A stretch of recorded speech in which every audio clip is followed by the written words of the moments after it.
Tu as bien fait de venir. Tu as bien fait d'être là. Oh Jésus, merci.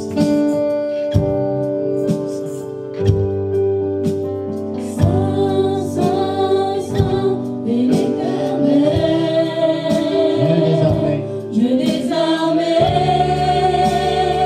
celui à qui tout le combat lui appartient. La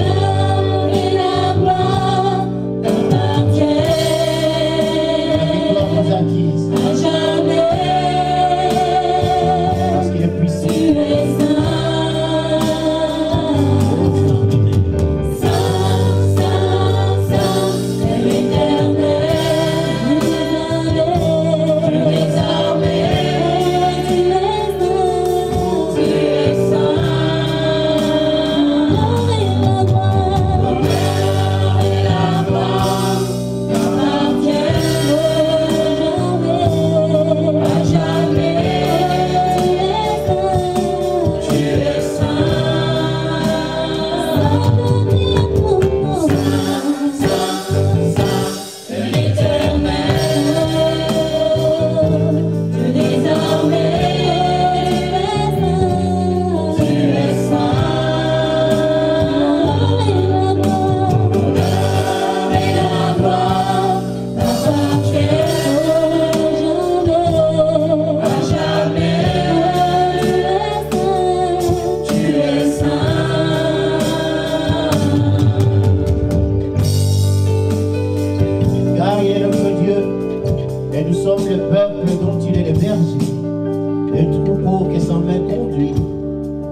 Oh, si vous pouviez écouter aujourd'hui sa voix. Oh, si vous pouvez écouter aujourd'hui sa voix. Alléluia. Oh, si aujourd'hui tu peux ouvrir ton cœur à ce qui va être prêché. Alléluia. Il est le berger. Et il nous conduit. Et nous sommes les troupeaux. Oh, si tu peux écouter, si tu peux ouvrir ton cœur à la prédication.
Élève la voix.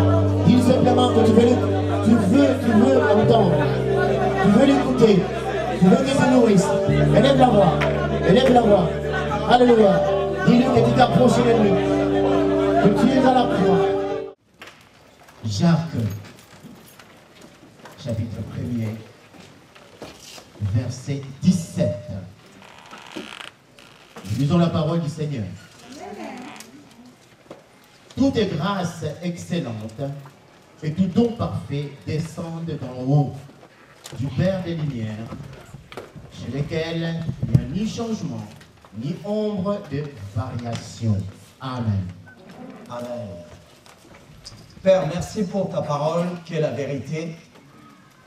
Ce matin encore, tu nous fais grâce d'être dans ta présence, de jouir de tout est haut fait et tout est bien fait. Ô Père, fais que nous ne restons pas des auditeurs oubliés, mais que nous aimons tout simplement ces moments. Et nous prenons part à ta présence, parce que nous voulons que nos vies changent. Nous voulons ressembler à Jésus. La Bible nous dit, tel il est, tel nous sommes. Père, sois présent dans l'esprit de tout un chacun. Glorifie, élève le nom de Jésus dans nos cœurs. Sois élevé, sois béni. C'est dans le nom précieux de Jésus. J'ai prié, nous disons Amen. Amen. Mes bien-aimés, le thème de ce matin, c'est « Ce qui ne t'appartient pas ». Nous allons voir au travers la parole de Dieu que Dieu nous enseigne à considérer d'abord les choses qu'il nous donne. Mais en même temps, quelque part, Dieu va donner quelque chose aussi à ton prochain. Et le mot voler, voler, voler, veut dire tout simplement prendre des choses qui ne t'appartiennent pas.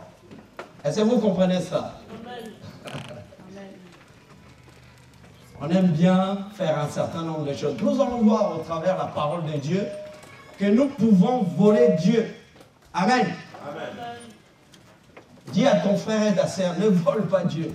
C'est pas bon.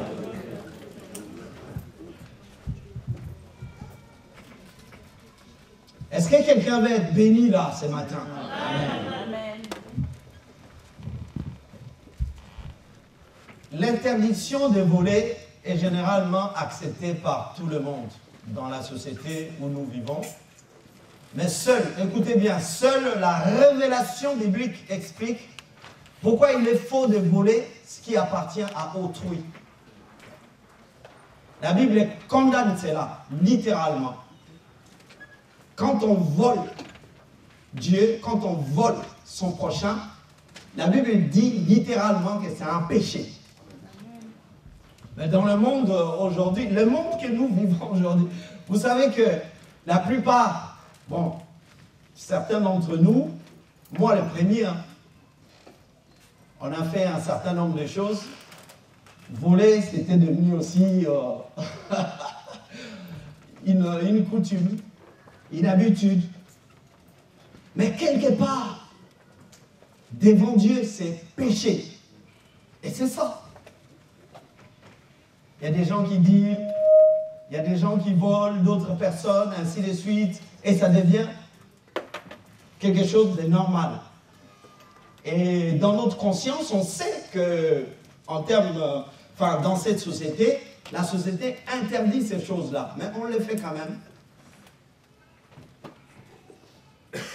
Bien aimé, quand on vit dans la présence de Dieu, c'est là, dans le cœur, c'est dans la conscience.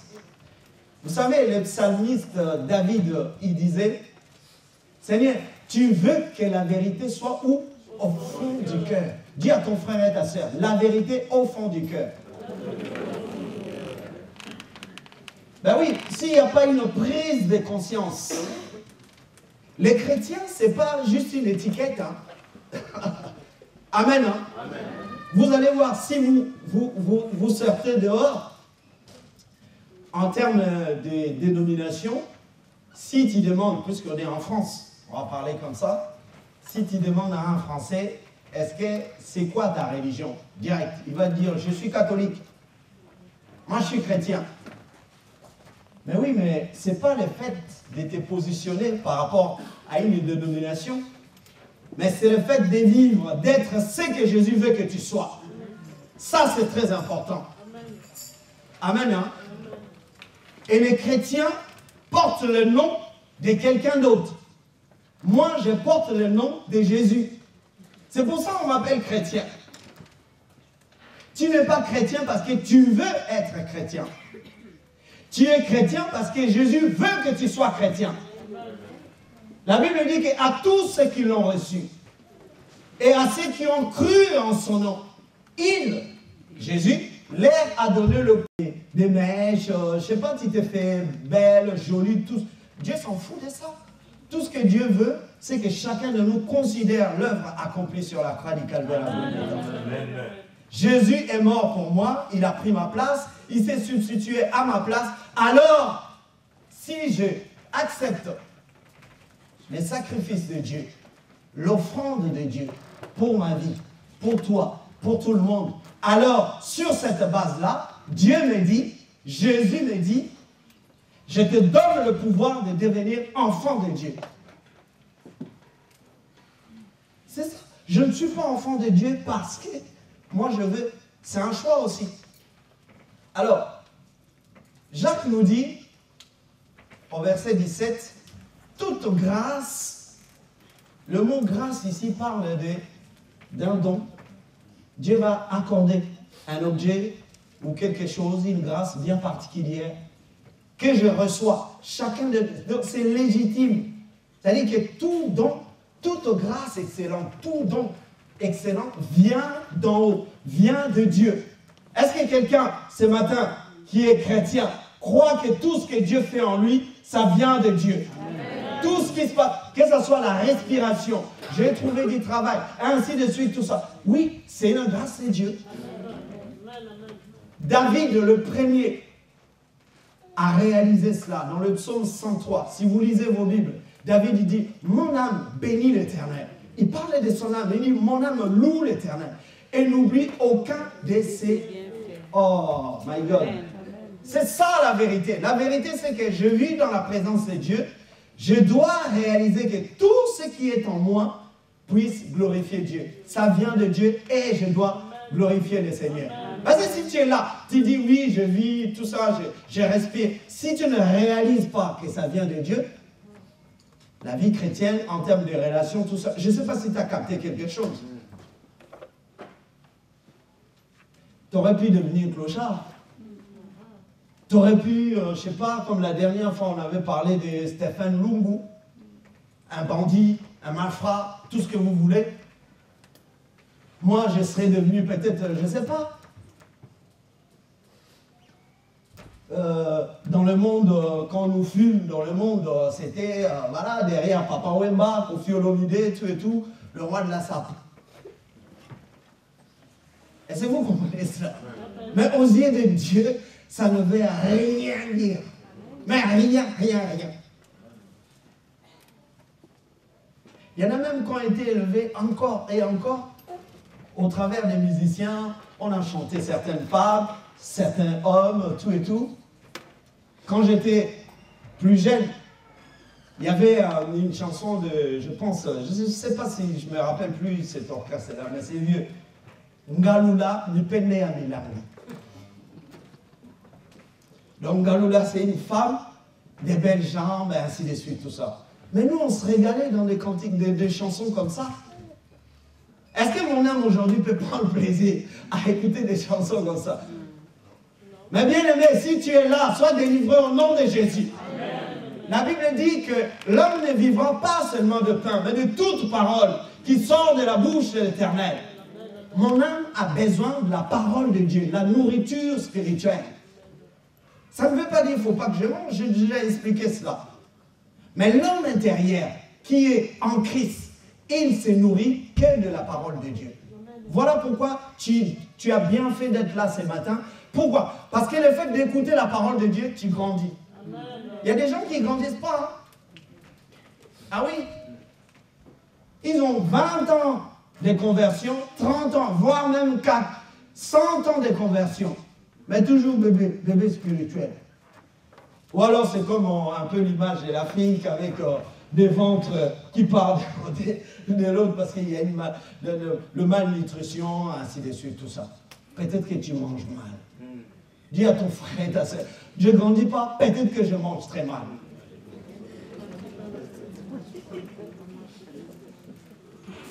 Donc je disais, Jacques nous dit, c'est légal, c'est légitime. Quand Dieu donne une bénédiction à une soeur, à un frère, ça lui appartient. Est-ce que vous comprenez cela? On vit tous dans la présence de Dieu. Chacun de nous aura son jour. Mais si tu vois ta soeur qui est bénie, bénis le Seigneur, ton jour arrivera. Le Seigneur donne le soleil aussi pour le méchant, aussi pour le juste. Mais à un moment donné, Dieu va faire la différence. Il y a des choses que nous partageons avec les méchants aussi. Est-ce que vous le savez? Il y a des gens qui se marient. Est-ce que leur mariage correspond vraiment à ainsi dit l'Éternel? Il faut se poser la question. Il y a mariage et mariage. L'institution des mariages vient de Dieu. Mais nous sommes dans une société qu'on appelle judéo-chrétienne. Ça veut dire qu'à la base, les valeurs qui sont assises dans cette société viennent de ces livres-là. Le mot judéo parle tout simplement des juifs. C'était une tribu, mais après, ça représente toute une nation. Est-ce que vous comprenez ça? Donc, le système occidental, on va dire, c'est calqué dans des valeurs bibliques. C'est pour ça qu'on appelle ça judéo-chrétienne. Alors, ils vont se marier aussi. Ils appellent un prêtre, marie-nous. Mais je veux que ton mariage glorifie le nom de Jésus.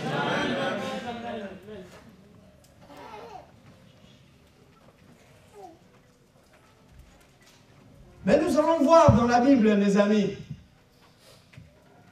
que nous pouvons voler Dieu. Je peux voler mon prochain. Je peux me voler moi-même.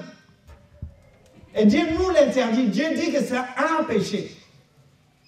Je vais démontrer ça dans la parole de Dieu. Je nous invite à prendre un autre texte. Ça, c'était pour, d'une façon légitime, nous démontrer comment Dieu bénit tout un chacun. Dieu est là, c'est notre papa. Il va bénir tout le monde. Est-ce que vous comprenez ça? Dieu est là pour bénir tout le monde. Maintenant, chacun de nous va se contenter de ce dont il a reçu de la part du Seigneur. Pas de jalousie, pas de méchanceté, pas de critique, il n'y a rien du tout. Mon tour arrivera. Ce que Dieu fait à l'un, il peut le faire aussi à l'autre. Dieu peut bénir tout le monde en même temps. Ça n'engage que Dieu. Mais nous ne sommes pas des pingouins. Nous ne sommes pas en noir et blanc pour ressembler tout le monde. Non, il n'y a que le sang de Jésus qui nous unifie et son Saint-Esprit. Mais Dieu agit en nous différemment. Il fait ce qu'il veut, mes amis. Si Dieu bénit là, je sais que c'est le Dieu qui bénit. Il me bénira aussi. Nous allons prendre 2 Samuel chapitre 12. Nous allons prendre un exemple clair dans la Bible où on voit quelqu'un vole dans la vie de quelqu'un d'autre. Et Dieu nous l'interdit. 2 Samuel chapitre 12, verset 1er au verset 7. Nous lisons la parole de Dieu pour gagner du temps.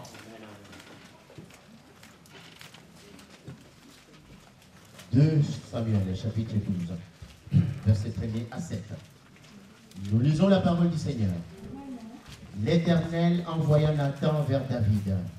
Et Nathan vint dans lui et lui dit: il y avait dans une ville 2 hommes, l'un riche et l'autre pauvre. Les riches avaient des brebis et des bœufs en très grand nombre. Le pauvre n'avait rien du tout qu'une petite brebis qu'il avait achetée. Il la nourrissait et elle grandissait chez lui avec ses enfants. Elle mangeait de son pain, buvait de sa coupe, dormait sur son sein et il la regardait comme sa fille. Un voyageur arriva chez l'homme riche. Et le riche n'a pas voulu toucher à ses brebis et à ses bœufs pour préparer un repas au voyageur qui était venu chez lui. Il a pris la brebis du pauvre et l'a apprêtée pour l'homme qui était venu chez lui. La colère de David s'enflamma violemment contre cet homme et il dit à Nathan: l'Éternel est vivant. L'homme qui a fait cela mérite la mort. Et il rendra 44 brebis pour avoir commis cette action et pour avoir été sans pitié. Et Nathan dit à David: Dieu, cet homme-là, ainsi parle l'Éternel, le Dieu d'Israël. J'étais oint pour roi sur Israël, et j'étais délivré de la main de Saul. Amen. Amen. Amen. C'est une parabole, mes amis, juste du verset 1er au verset 6. C'est une parabole. Dieu parle par des paraboles, des fois pour illustrer un message derrière. Amen. Hein? Amen. Alors, vous allez remarquer ici, il est question de deux hommes. La Bible commence par cette parabole, il y avait deux hommes. Un qui est riche et un qui est pauvre. Est-ce que vous comprenez? Le troisième personnage, c'est une brebis. Et la brebis représente Bathsheba. Quelqu'un comprend ici? Alors, la Bible dit que l'homme riche avait plusieurs brebis. Et il est question de David, parce qu'il avait plusieurs femmes. Est-ce que je me fais comprendre? Maintenant, le pauvre, c'est Uri. Ok? Il n'avait qu'une seule femme. Et sa femme, c'était Bathsheba. Alors, David avait orchestré la mort de son serviteur Uri. Pourquoi? Parce qu'il avait convoité sa femme. Vous avez vu là, voler c'est quoi? C'est commencer à prendre sur la vie de quelqu'un d'autre. Dis à ton frère et ta sœur, Dieu m'interdit de faire ça.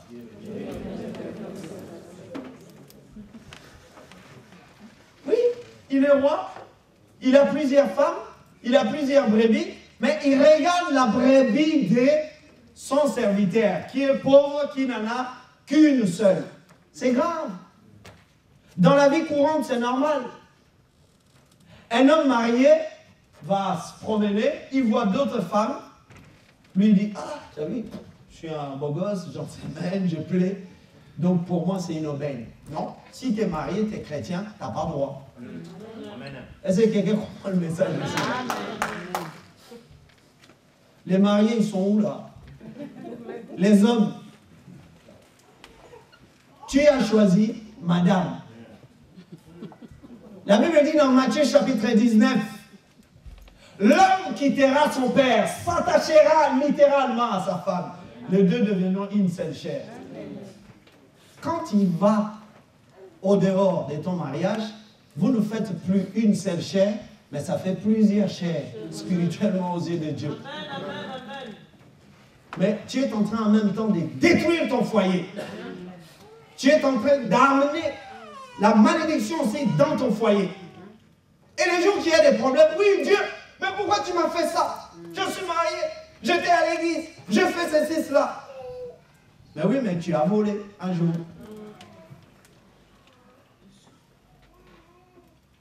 Les chrétiens, ce n'est pas que par étiquette, parce que je connais la Bible de Genèse jusqu'à Apocalypse. Oui, quelque part, la Bible dit, mon peuple périt faute de connaissance. J'ai besoin de la connaissance, de la parole de Dieu. J'ai besoin de connaître la parole de Dieu. Mais encore plus, si je mets en pratique la parole de Dieu. Dieu nous attend là. Ça ne sert à rien. Quand ça t'arrange, tu récites des versets. Mais quand tu es confronté à un problème, c'est plus pareil. Est-ce que vous comprenez ça? David, la Bible déclare, il fut un roi. Il avait plusieurs femmes. Mais il a convoité la vie de son serviteur Uri. Et la parabole est claire ici. Nous allons voir dans la Bible comment il a orchestré la mort. Juste 2 Samuel chapitre 11, nous lisons le verset 14 à 15. Vous allez voir.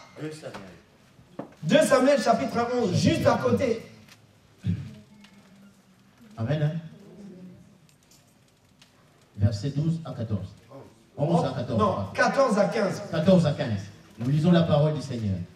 Le lendemain matin, David écrivit une lettre à Joab et l'envoya par la main d'Uri.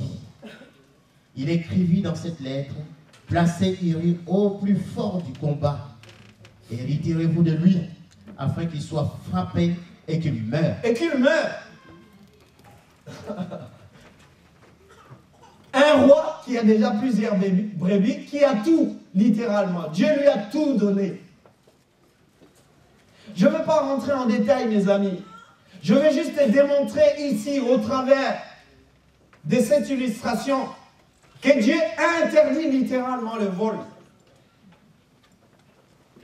Mais ce n'est pas que le vol physique. Vous allez voir dans la Bible, mes amis.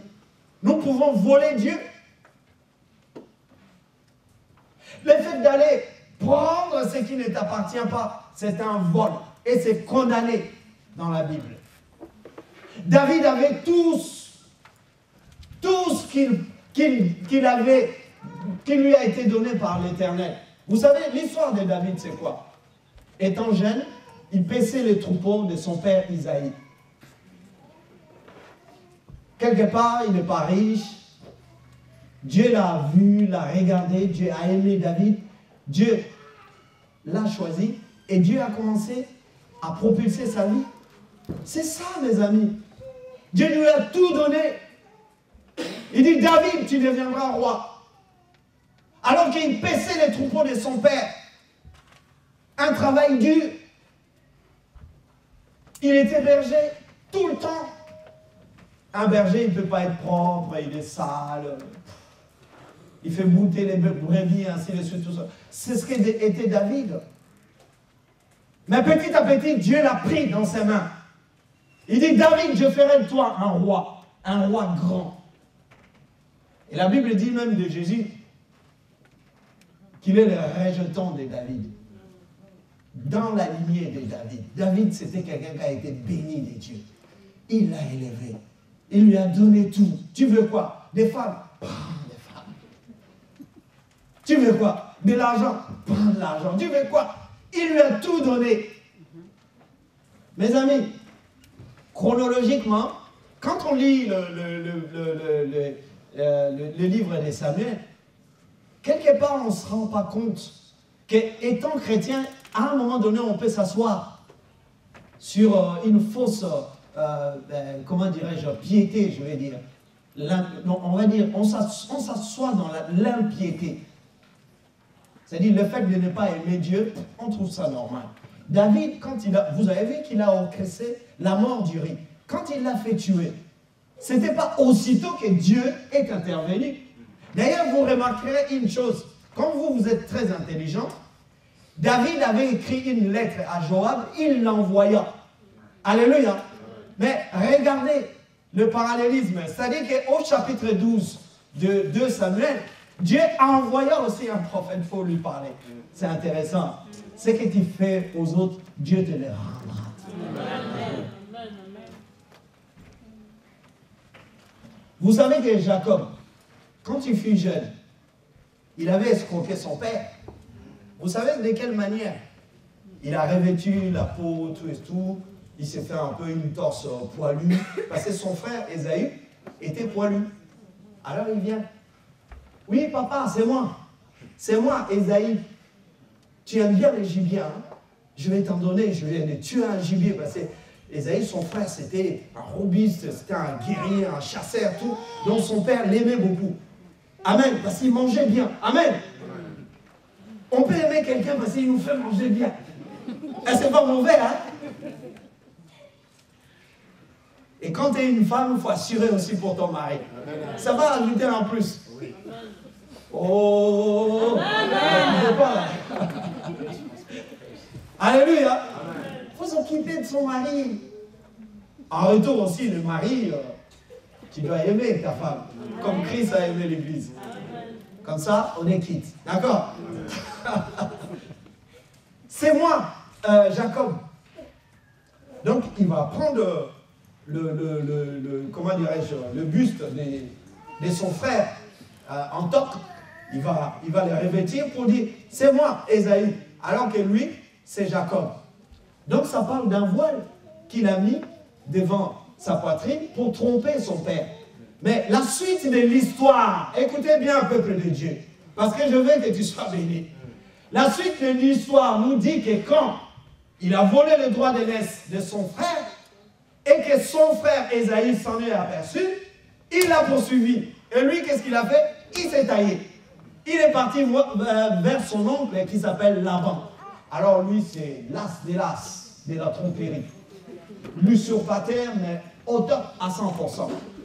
Vous voyez, quand on fuit la présence de Dieu, on va tomber. Il y a des gens qui se donnent l'habitude. Oui, je vais partir de cette église. Oh, ma soeur, mon frère, pars. Parce que tu ne veux pas que ton problème soit traité. Pars. Mais tu vas partir là où tu vas tomber. Peut-être que l'église est bien. Mais après, par rapport à toi, tu vas trouver encore d'autres choses. Tu vas dire, où est-ce que je suis tombé là? Jacob s'est enfoui. Il va chez Laban, son oncle, croyant qu'il va trouver refuge, mais il est tombé chez un grand carotère. Littéralement dans les jargons français. Jacob avait une grâce, tout ce qu'il faisait lui réussissait. Il dit, toi tu aimes ma deuxième fille, il n'y a pas de problème, tu vas travailler tant d'années et je vais te la donner. 40. Le jour du mariage, qu'est-ce qui s'est passé par cette priva? Puisque lui, il avait trompé son père. Il s'est mis justement un voile pour tromper son père. Et lui aussi, il s'est fait tromper. Parce qu'en Palestine, les mariages, ça se passe la nuit. Alors les femmes sont voilées, elles arrivent là, elles dansent et tout. Jacob apprécie, parce que c'est son jour. Parce que le jour du mariage, on apprécie toutes ces choses-là. Mais elle n'a pas discerné laquelle vraiment qui était sa femme. Comme le grand, comment il s'appelle, Laban, c'est un grand carotère. Lui prépare déjà son coup. Fait boire un peu, ainsi de suite, tout et tout. Et comme son esprit a travaillé un peu, dit, bon, oh, mon petit Jacob, viens, t'as vu, moi je suis rigolo avec toi.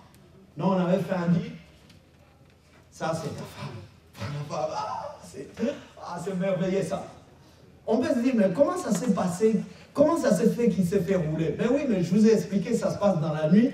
Et dans l'esprit des fêtes, on essaye un peu de boire, ainsi de suite, tout ça. Et là, Jacob ne s'en est même pas aperçu. Le lendemain, alors donc il fait toute son histoire, vous avez compris, hein, l'autre phase. Et le matin, Laban, qu'est-ce que tu me fais là? Tu me fais quoi là? Ah oui, mais c'est que tu avais déjà trompé ton père aussi. Accepte aussi qu'on te trompe. Est-ce que vous comprenez cela? Ce que tu ne veux pas qu'on te fasse, ne le fais pas aux autres. Dis ça à ton frère et ta sœur. Tu voles, on te volera. Ah. Mais ce qui est important, nous allons lire le psaume 51, verset 6. On avance tout doucement. Psaume 51, verset 6. Psaume 51, verset 6. Nous lisons la parole du Seigneur. J'ai péché contre toi seul, et j'ai fait ce qui est mal à tes yeux, en sorte que tu seras juste dans ta sentence, sans reproche dans ton jugement. Amen. Amen. Vous avez vu l'expression ici, je péchais contre toi seul. Il aurait pu dire, allez voir la famille d'Uri. Bon, c'est sûr qu'il s'est peut-être excusé, il a demandé pardon. C'est Uri qui était concerné, Bathsheba, les parents de Bathsheba, ainsi de suite, tout ça. Mais comme ça a une connotation spirituelle, ça dit que le tout c'est quoi? C'est que David a reçu une loi. Alléluia. La loi disait quoi? David, tu ne peux pas prendre la femme d'autrui. C'est voler. Est-ce que vous comprenez ça? Bien aimé, si c'est pour vous aider, dans Exode chapitre 20, au verset 16, la Bible nous donne les 10 commandements. Dans les 10 commandements, au verset 16, il nous est dit, tu ne déroberas point. Le mot dérober veut dire tu ne voleras pas. Dis à ton frère et ta soeur, tu ne voleras pas.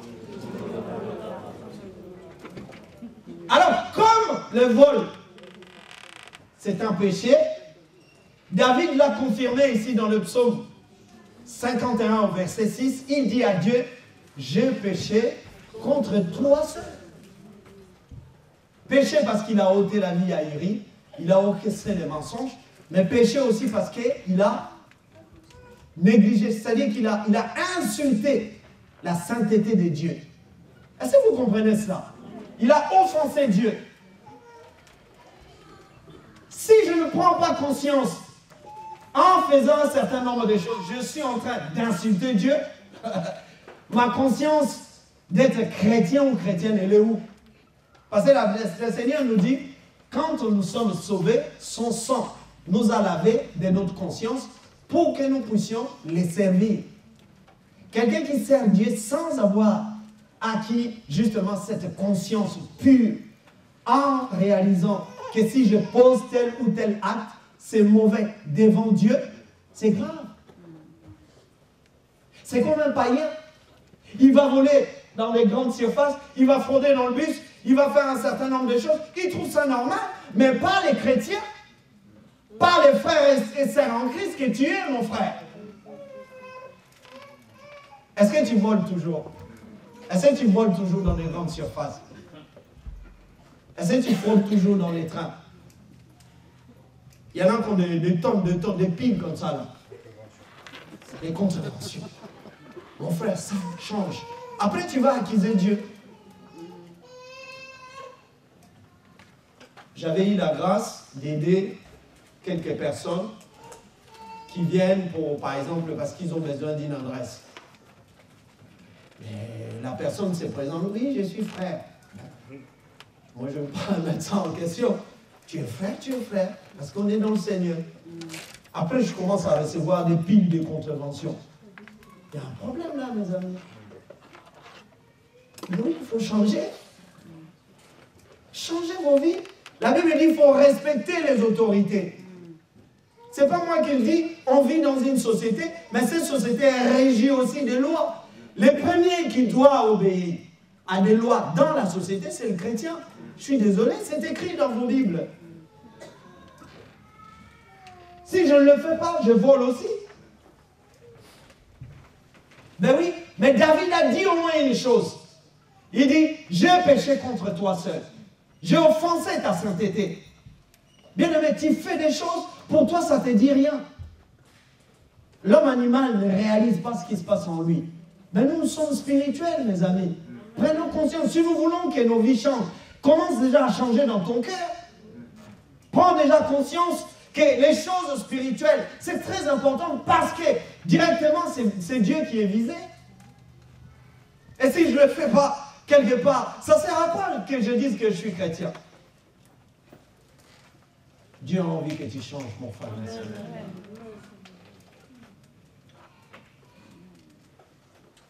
Et c'est important de considérer que la loi exigeait la restitution pour le vol, tout simplement. Et c'est pour ça qu'on voit David au verset 8, 7 à 8, il dit, ah, il s'est mis en colère. Hein? C'est incroyable quand même, les gens qui tuent ou qui font des choses, et c'est eux le premier à manifester un peu la compassion. Vous savez, c'est un peu comme on est dans un deuil.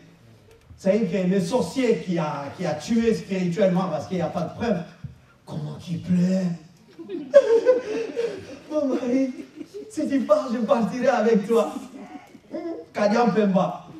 C'est lui qui a tué. Mais il va pleurer plus que les autres. Ici, on voit David. Quand Nathan est venu, Dieu a envoyé Nathan. Nathan, c'est le prophète. Parce que David tardait. C'est ce que j'avais. Merci Seigneur. C'est ce que je voulais dire. Vous savez, des fois, quand on a péché devant Dieu, après, quelque part, on n'a pas...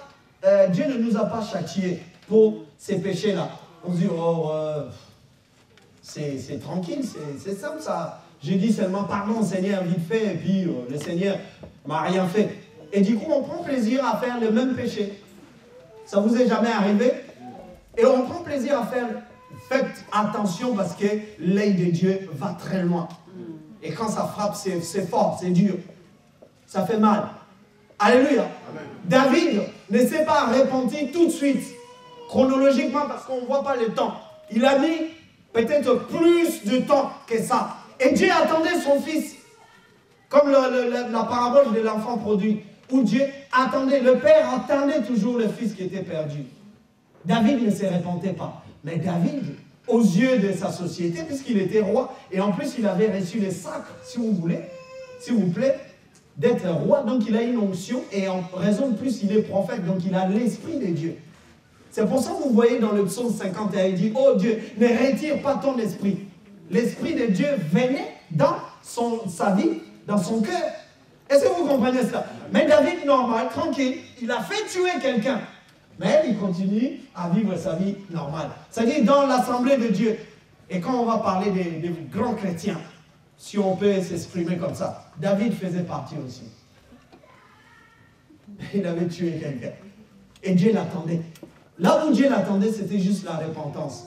David, reconnais que tu as tué, réponds-toi, je vais te faire grâce. Est-ce que vous comprenez ça? Les gens, nous sommes comme ça. Ça veut dire que je pose un acte qui n'est pas bien, mais non, je trouve ça normal, je continue ma vie. Dieu va m'attendre qu'à la repentance, pas autre chose. Et c'est pour ça que Dieu a envoyé Nathan. Il dit, va parler à mon serviteur. Qu'il prenne encore conscience qu'il a offensé ma sainteté. Et quand Nathan a commencé à illustrer ça par une parabole, à la fin, David il dit que cet homme paye 4 fois les brebis. Oh, Nathan recule un peu. Il dit, David, c'est toi. Tu es cet homme. Peut-être que David est là ce matin. Peut-être qu'il y a un autre David qui est dans cette salle-là. Mais Dieu t'attend juste dans la repentance. David s'est jeté par terre. Il dit, tue-moi Dieu. Dieu dit, non David, je ne t'ai pas parlé pour te tuer. Je veux que tu te répandes. Et lui-même, il a donné sa sentence. Il dit, cet homme doit payer 4 brebis. Ça veut dire qu'il doit restituer. Vous avez vu maintenant, quand je vais attaquer d'autres domaines, vous allez comprendre le pourquoi de ces messages. La restitution, le mot restitution existe. Tu as volé quelqu'un, tu vas restituer 4 fois. Ben oui. Quand je viens voler dans la vie de Papa Malco, il est offensé. Il n'y a plus le respect. Il est déshonoré. C'est ça l'effet du vol. Est-ce que vous comprenez cela? Vous avez vu quelqu'un déjà qui a été volé? Tu as mis sa vie privée dehors, devant tout le monde. Sa vie n'a plus de sens. Il a besoin d'être restitué. Ça, c'est à suivre. Faisons attention. Parce que là, on parle de David. Ouais, ah oui, peut-être. Ah, moi, je n'ai pas encore fait des choses comme ça. Mais quelque part, ça va aller plus loin, les amis. Tu peux voler Dieu, je peux voler Dieu, mais Dieu ne veut pas qu'on le vole.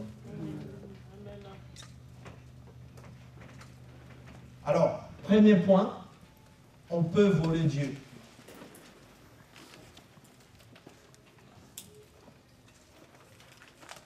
Galates chapitre 2, verset 20. Nous allons expliquer pourquoi on peut voler Dieu. Galates chapitre 2, verset 20. Nous lisons la parole du Seigneur.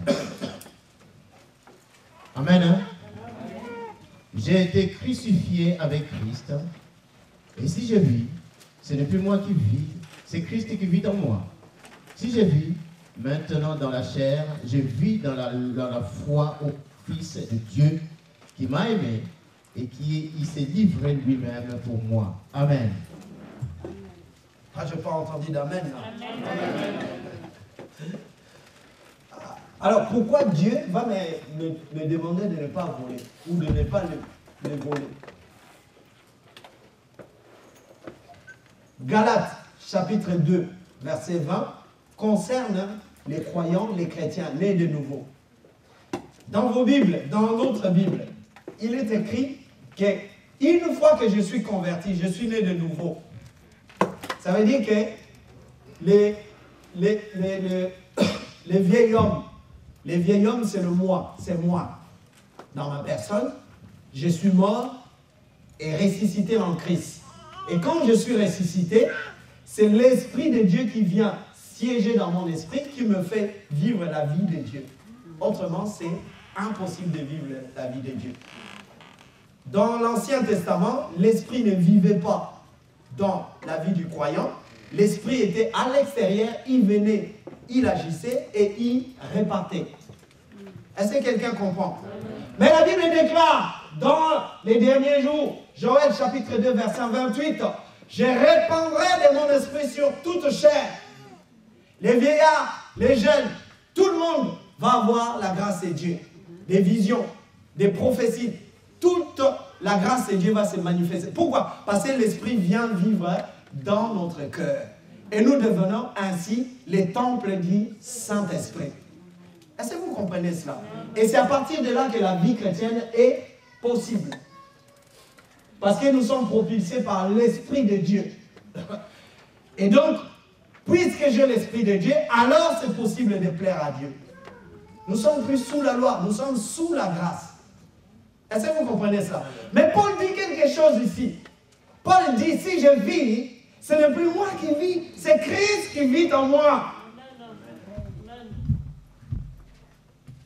Si Christ vit en moi, ça dit que ma vie du passé, ma vie là, puisque j'ai donné ma vie à Jésus, il l'a crucifié. Ma vie à moi ne doit plus prendre de l'importance dans la présence de Dieu. C'est fini, parce que moi je n'existe plus, spirituellement parlant. Mais si je vis, je dois vivre par la foi. Le mot foi ici veut dire confiance en Dieu. Autrement dit aussi, dépendance. Je dépends de Jésus maintenant. Amen. Dis à ton frère et ta soeur, je dépends maintenant de Jésus. Donc si je dépends de Jésus, puisque la vie qu'il m'a donnée, ce n'est même pas la mienne, c'est sa vie à lui. Donc moi, je vais dépendre de ce qu'il me dira. Jésus me dit, je dois venir à l'église. Dès qu'un doigt est coincé, je ne viens plus à l'église. Je dépends de qui? De mon doigt ou je dépends de Jésus? C'est grave quand même, hein? Oh! Toi-même, tu as dit, si je vis, c'est le plus moi qui... Mais, des fois, on récite des versets comme ça. Est-ce qu'on prend conscience? Si je vis, ce n'est plus moi qui vis, c'est Christ qui vit en moi. Si je vis maintenant par la chair, je dois vivre par la foi. Ben oui, la foi vient de ce qu'on entend. Ce qu'on entend, c'est la parole de Dieu. Ça veut dire que je vis selon ainsi dit l'Éternel. C'est ça l'homme spirituel. L'homme spirituel ne vit pas par rapport à ses pensées. Ah oui, mais je suis humain, je raisonne quand même, j'ai le droit de faire ce que je veux. Oh, doucement, tu peux faire ce que tu veux, mais sauf que dans ces cas-là, tu ne vis plus par la foi. Tu vis selon les désirs de ton être. Ça veut dire que tu peux tuer quelqu'un, tu peux voler, tu peux faire tout ce que tu veux, c'est parce que ton ego te demande de faire ça. Mais Dieu ne te le demande pas, Dieu te l'interdit. Parce que ça ne cadre pas dans la volonté de Dieu. C'est à toi, tout de suite, de faire la part des choses. Bien-aimé, pourquoi tu es sauvé? Ce n'est pas pour préparer du foutu tout le temps à la maison. Je sais que nos amis antillais, avec la grâce qu'ils ont reçue, ils nous préparent bien, ainsi de suite et tout. Ou alors les Français, comment ils adorent la culture. C'était vendredi là, qui vient de passer, puisqu'au centre de formation, on a un calendrier, donc on note toutes les naissances, donc on sait que tel jour c'est ton anniversaire. Juste au retour, j'ai repris justement mes cours. Il y a quelques personnes qui m'ont chopé. Ouais, Roger, c'était ton anniversaire. Hein? Je sais que la mentalité, c'est il faut offrir un pot, il faut de l'alcool, et ainsi de suite. J'ai évité de polémiquer parce que vous savez, en France, on nous parle de la laïcité, la tolérance. Alors il faut faire attention, il y a certains lieux, on va nous accuser de prosélytisme. Ça veut dire qu'au lieu de faire son boulot ou de rester dans la vision du centre ou du travail, et là, on commence à parler de Jésus, c'est aussi interdit. C'est très important. Alors moi, je me suis fait un peu discret. J'ai dit oui, bon, d'accord. Mais vous savez tous, moi je suis pasteur. Pas d'alcool. Je vais bien vous offrir quelque chose, mais on va intituler ça un pot bio. Et tout le monde a rigolé, ils se sont marrés. Ah ouais, c'est vrai. Ah ouais, ben vas-y, fais-nous ça. On va découvrir. Ben finalement, ça a été. Et j'ai pris le mot de la fin, j'ai dit, vous voyez, en bio aussi, ça peut le faire. Et les gens, ils ont aimé. Parce qu'il y avait un ami qui a pris la limonade. Il a pris de la limonade, des citrons verts, des bananes, des oranges, tout et tout. On a fait un petit cocktail, mais nature, quoi, tu vois. Et les gens, ils ont aimé. Comme il faisait chaud, on a mis ça au congèle, tout et tout. Après, ah ouais, ben moi j'en veux encore, j'en veux. Ah, mais comment t'as fait, tout et tout. Du coup, bah ouais, Je commençais un peu à me raconter là, tout ça. Ah ouais, t'as vu, hein? Je sais pas, moi, tout ça. Donc vous voyez, quelque part, c'est-à-dire que soit je rentre dans l'amour du monde, et puisque les mondes raisonnent comme ça. Non, je suis chrétien, mes amis. Les chrétiens doivent vivre selon la volonté de Dieu, selon la foi. Ça, c'est très important. Si Jésus dit, si tu as honte de moi, j'aurai honte de toi aussi. C'est important. Vis ta foi. Vis. Ne cherche pas à convertir les gens ou à influer sur d'autres personnes, mais sois naturel. Si tu ne peux pas, tu dis non, je ne peux pas, ça n'engage que moi. C'est pour mon Seigneur. Voilà, point barre. Voilà. Alors, donc, pourquoi je vis dans la présence de Dieu? Pourquoi Dieu nous a sauvés? Dieu nous a sauvés. Jean chapitre 4, versets 23 à 24, la Bible dit, Dieu cherche des vrais adorateurs qui l'adoreront en esprit et en vérité. Dieu t'a sauvé pour que tu viennes à l'église, au culte, pour que tu participes à toutes les réunions. Dis à ton frère et ta soeur, pour que je participe à toutes les réunions pour glorifier le nom de Jésus.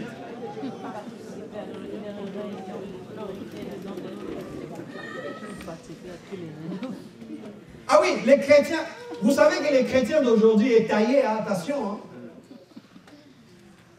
Les chrétiens aujourd'hui, ils choisissent. Hein. Moi, je viens que le dimanche. Bon, pour d'autres raisons, ceux qui sont loin ou ont des activités, ça se comprend. Mais les amis, vous allez voir, je peux voler Dieu. Parce que Dieu me dit, si je vis, ce n'est plus moi qui vis. Je vais vous donner, bon, c'est un peu plus en bas, que je vais expliquer ça. Si je ne viens pas, par exemple, au rassemblement, je vous apprends que le mot église vient de deux mots grecs. Ecclésiastique, qui a donné naissance à ecclésiastique. Ek veut dire séparé de. Ecclésia veut dire assemblée. Donc, c'est ce qui a donné naissance au mot église. Est-ce que vous me suivez là? Donc, ces deux mots-là veulent dire que Dieu m'a ramassé dans ma poubelle du péché. Pour chacun de nous, chacun a son histoire. Il m'a lavé, mais il m'a mis à part. Je ne peux plus voler. Je ne peux plus faire un certain nombre de choses que je faisais dans le monde. Pourquoi? Parce que le sang de Jésus m'a lavé.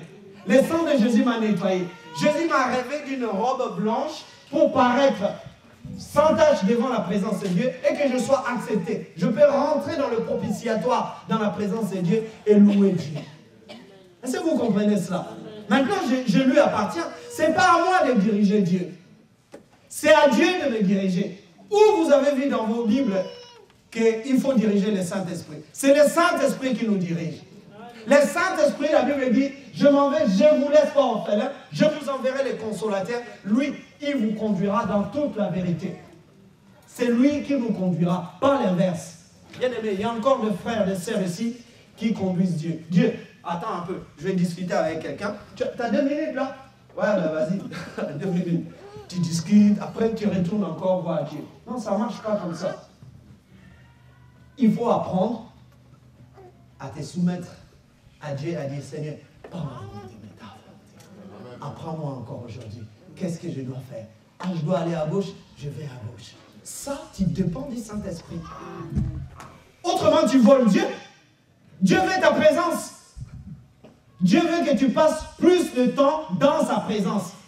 C'est pour ça qu'il t'a sauvé. Pour que tu ailles aussi annoncer au monde ce qu'il a fait dans ta vie. Est-ce que vous comprenez cela? Autrement, tu vis comment? Tu vis que tu choisis. Non, Dieu, je vais vivre avec toi que 2 minutes. Arrive dès que le culte est fini. D'ailleurs, on regarde nos montres. Oh ben, qui finit, j'y parle trop, lui. Alléluia. Mais il y a un homme dans la Bible, l'apôtre Pierre, dans la montagne des transfigurations, Matthieu chapitre 17, quand Jésus s'est transformé, on a vu Élie et Moïse. Pierre a dit, Seigneur, il est bon de rester ici. Je vais rester là. On va faire d'autres tentes, on va rester là. Bien aimé, vous n'avez peut-être pas goûté à la Shekinah de Dieu. Le mot Shekinah, c'est un mot hébreu qui veut dire tout simplement la présence littérale de Dieu. Quand on est dans la présence de Dieu, on ne se rend même plus compte qu'on est pauvre ou qu'on est riche, mais on se régale, mais littéralement, de la présence de Dieu, parce que ça nous fait du bien. Acclame le Seigneur pour Dieu. Alléluia.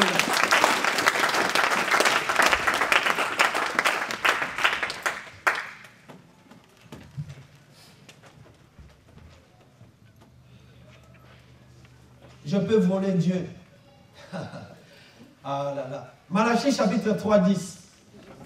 On lit ça rapidement, mais je vais vous donner un autre verset. Vous me trompez. Vous me trompez comment? Oui, dans les dîmes, dans les offrandes. Ah oui, on peut tromper Dieu. Quelqu'un dans la salle ici, là? Quelqu'un comprend mon langage ici? Amen. Ah, quand on parle de l'argent, hein, ça commence à... Est-ce que Dieu a besoin vraiment de mon 2 euros? Je ne pense pas, hein, le pasteur veut en mettre plein les poches. Bien aimé, dans les évangiles, un pasteur nous a dit, pendant qu'on faisait les offrandes, Jésus était juste à côté. Il avait une dame qui avait mis combien? 2 deniers. 2 deniers dans les paniers. D'accord? C'est tout ce qu'elle disposait. Est-ce que vous me comprenez?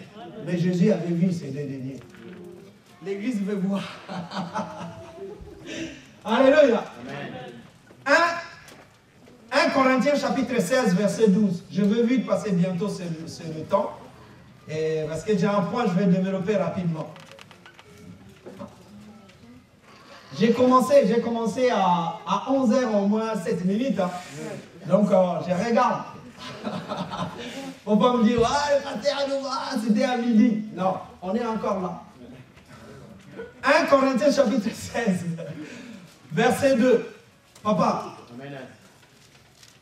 Non, 1 Corinthiens chapitre 16, j'avais dit 12. Non, c'est 16. 1 Corinthiens chapitre 16, verset 2. Nous lisons la parole du Seigneur. Je vais expliquer quelque chose. 1 Corinthiens chapitre 16, verset 2.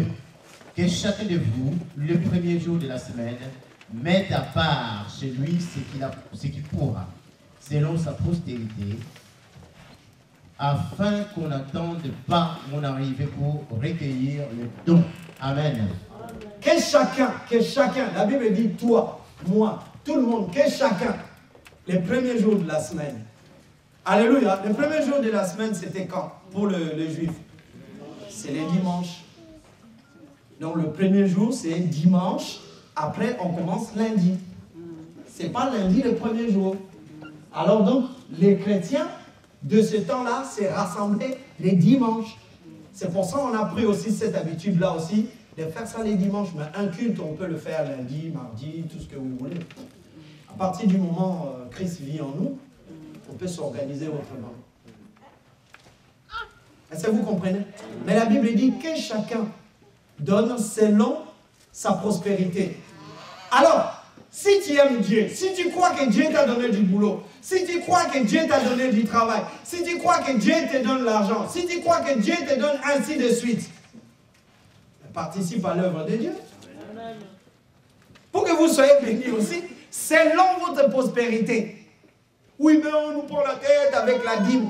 Oui, mais un monsieur qui est directeur, si on avait le jeune homme là de Facebook, ah, dis donc, la dîme, direct, ça fait notre affaire là, direct. Mais on s'en fout parce qu'on vit dans la présence de Dieu. Dieu pourvoira. Mais c'est juste pour nous dire, si il est chrétien, il prend sa paye. La Bible dit, selon la prospérité de tout un chacun.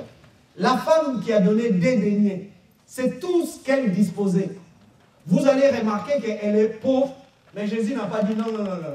Ma soeur, toi tu ne donnes pas. Parce que tu n'as rien, donc on n'a pas besoin de te dédaigner. Je vais te dire que Dieu prend tout ce qu'on lui donne. Amen. Hein? Mais c'est un plaisir aussi de faire un cadeau. Regarde, tu vas voir Mobutu ou tu vas voir Kadhafi, ils sont gravés d'argent, ainsi de suite. Mais le fait seulement d'aller le voir, de dire, mon Seigneur, j'ai un cadeau pour toi. Ah, ça va lui faire plaisir. Est-ce que vous comprenez cela? Mais fais plaisir à Dieu, touche le cœur de Dieu, selon la prospérité. Mais si je gagne 1000 €, je peux bien faire plaisir à mon Dieu. Est-ce que vous comprenez cela? Que nous soyons délivrés au nom de Jésus. C'est l'esprit de cupidité à faire des calculs. Dès qu'on reçoit l'argent, on commence à calculer. Et fais attention, un jour tu peux retourner dans RSA. À force de négliger les choses de Dieu, Dieu te dit, bon, retourne un peu dans RSA. Comme ça, ça va te calmer un peu.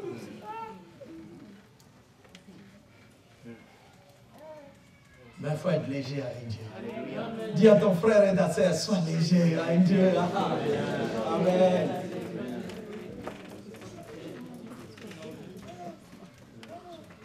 Sinon, tu seras même, c'est pas seulement en termes d'argent, sinon tu seras incapable de prendre même ce qui est à toi. Ça peut être un costume, une veste, ou je sais pas. Il y a des gens que dans les garde-robes, ah ouais, j'ai Ralph Lauren, tout ça. Non, ça, je ne vais pas donner. Non. Ça ne se donne pas. Mais quelqu'un qui est pris par les Saint-Esprit, il prend. Il est plus que les Saint-Esprit. Il met les demandes. Parce qu'on est des gérants. Vous avez vu dans la vie d'Ananias et Saphira, ce qui leur était arrivé? C'est ça. L'esprit de cupidité. Bien-aimé, qu'on soit délivré de ça. Les derniers points. On peut voler son prochain. Il me reste 5 minutes. On peut voler son prochain, je vous l'ai dit, mes amis.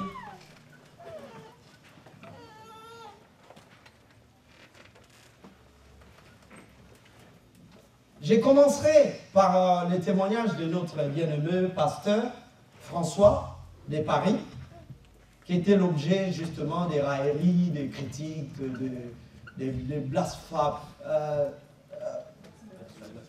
blasphèmes, de toutes sortes de haines, par un autre, soi-disant, bishop, serviteur de Dieu, Tchatumba.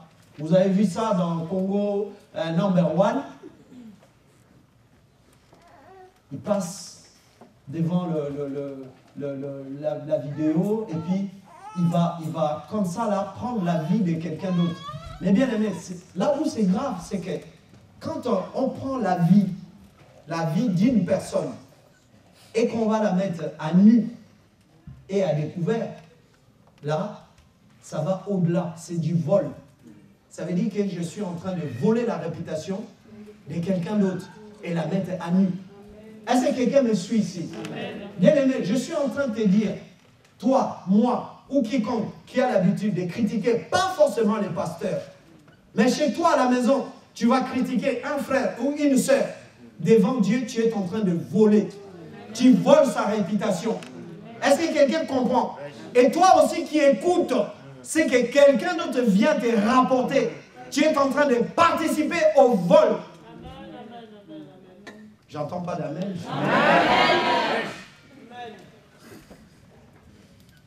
Tchatumba passe à la télé, où il fait sa petite vidéo. Il commence à charger sur notre pasteur. Oui, tu voles, tu fais ceci, cela, tout et tout. On est en France, mes amis. Il y a ce qu'on appelle la loi de la présomption de l'innocence. Chacun de nous a droit de se défendre. Tu ne peux pas, tu vas à la police qui dit, le frère a fait ceci, cela. Oui, mais ça, c'est ta version.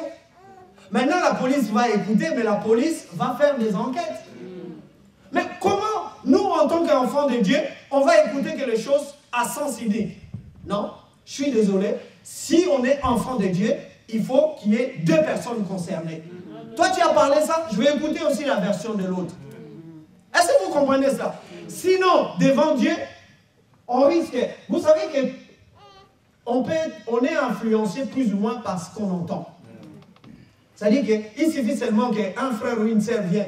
Oui, tu as vu le pasteur, tatati, tatata. Après, ah bon, l'église là, elle est comme ça. Tu sais, il n'y a pas d'amour, hein, il n'y a pas ceci, cela, tout et tout. Un autre frère qui avait besoin de venir écouter la parole de Dieu, il dit, mais il y a quelqu'un, pas d'amour. Je passe. Pourquoi? Parce que quelqu'un d'autre lui a dit ça. Mais lui, il n'a pas vérifié aussi. Mais je connais un homme dans la Bible à qui on a dit toutes les mauvaises choses. Il s'appelle Yeshua Mashiach, l'homme de Galilée. On dit qu'il a Belzébul. Il guérit les malades, il ressuscite les morts, mais on dit qu'il a Belzébul. On dit qu'il est un blasphémateur parce qu'il dit qu'il est le fils de Dieu.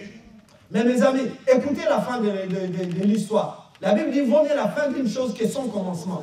Jésus est mort. Jésus est mort, papa. Les gens ont dit beaucoup de choses. En vrai ou en faux, on ne sait pas, jusque-là. Mais quelques temps après, Jésus est ressuscité. selon la réalité des Juifs. C'est-à-dire que si cet homme-là vraiment était méchant, si vraiment il avait Belzébuth, si vraiment il avait ceci, cela, il est mort, il ressuscite. Non, moi je crois qu'il est Dieu. Amen. Les gens, ils ont commencé à changer. C'est pas ce qu'on dit de toi et c'est forcément la vérité. Bien aimé, les chrétiens doivent marcher. Je vous ai dit, ils doivent vivre que selon ce que Dieu lui dit. Toi, tu me dis, je suis méchant, je suis ceci, cela, tout et tout. C'est pas grave. Mais quand je vais dans la présence de Dieu, je dis, Dieu, qu'est-ce que tu dis de moi? Il dit, oh, toi, tu es bon. Ça me suffit. Amen. Après le reste, je m'en fous. Acclame le Seigneur pour Dieu.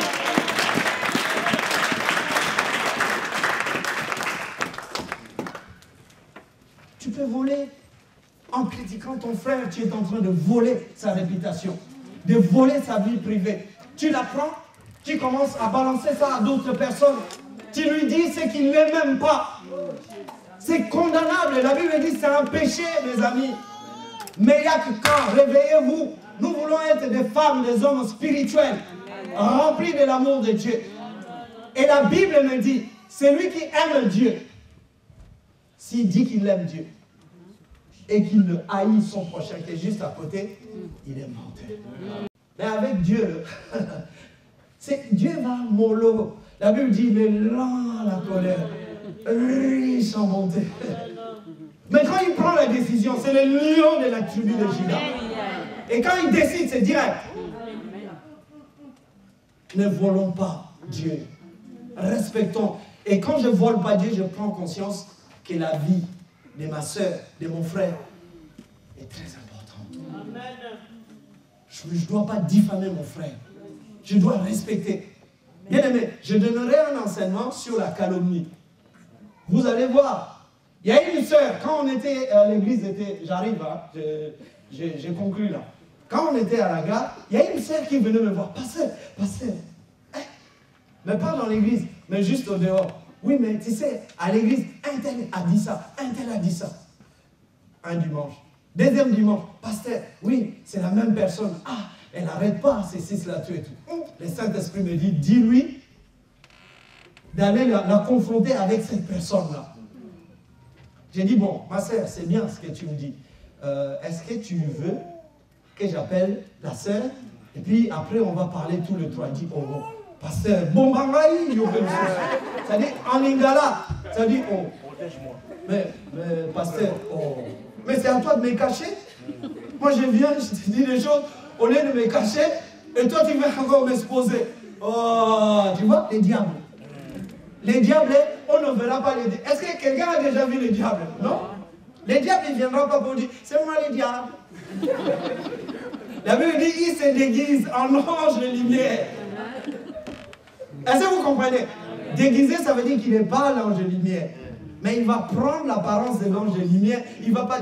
De toute manière, les gens qui ont expérimenté cette grâce-là, enfin cette grâce, cette connerie-là de voir le diable, c'est un beau gosse, tout. Mais les beaux gosses, tu enlèves l'enveloppe. Il y a un serpent à l'intérieur. Vous avez vu, vous regardez des films où on voit par exemple Dracula, tout et tout, il prend un visage, il fait beau gosse, tout et tout, mais dès qu'il enlève son masque, je suis Dracula, c'est un démon. Donc lui, il se déguise. Mais Yeshua Mashiach, c'est vraiment le beau gosse des beaux gosses. Les gentlemen, la lumière, la puissance de Dieu. Quand Jean l'a vu dans Apocalypse, ses yeux brillaient, et tout ça. Ça, c'est juste l'apparition. Est-ce que vous comprenez cela? Alors, mes amis, quand j'ai demandé à cette sœur, j'ai dit, ma sœur, on va aller voir. Bon, bye bye. Ah, j'ai compris que c'est dangereux d'avoir aussi des personnes qui viennent à chaque fois. Oui, pasteur, mais tu sais, il y a aussi ça. C'est la même personne qui est en train de détruire aussi. Ça se trouve, l'autre personne pouvait peut-être dire quelque chose, mais elle rajoute tout le temps, et puis elle... Oh, que Dieu vous délivre, je vous dis. Que Dieu vous délivre. Soyez bénis au nom de Jésus. Merci.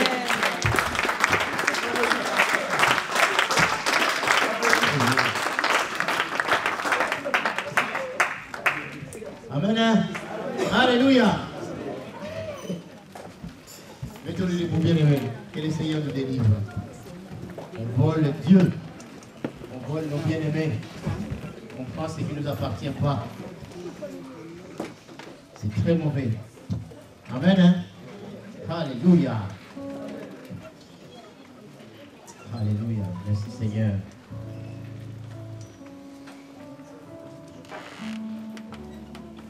Nous allons fermer nos yeux. Pour que nos bien-aimés nous conduisent dans un cantique.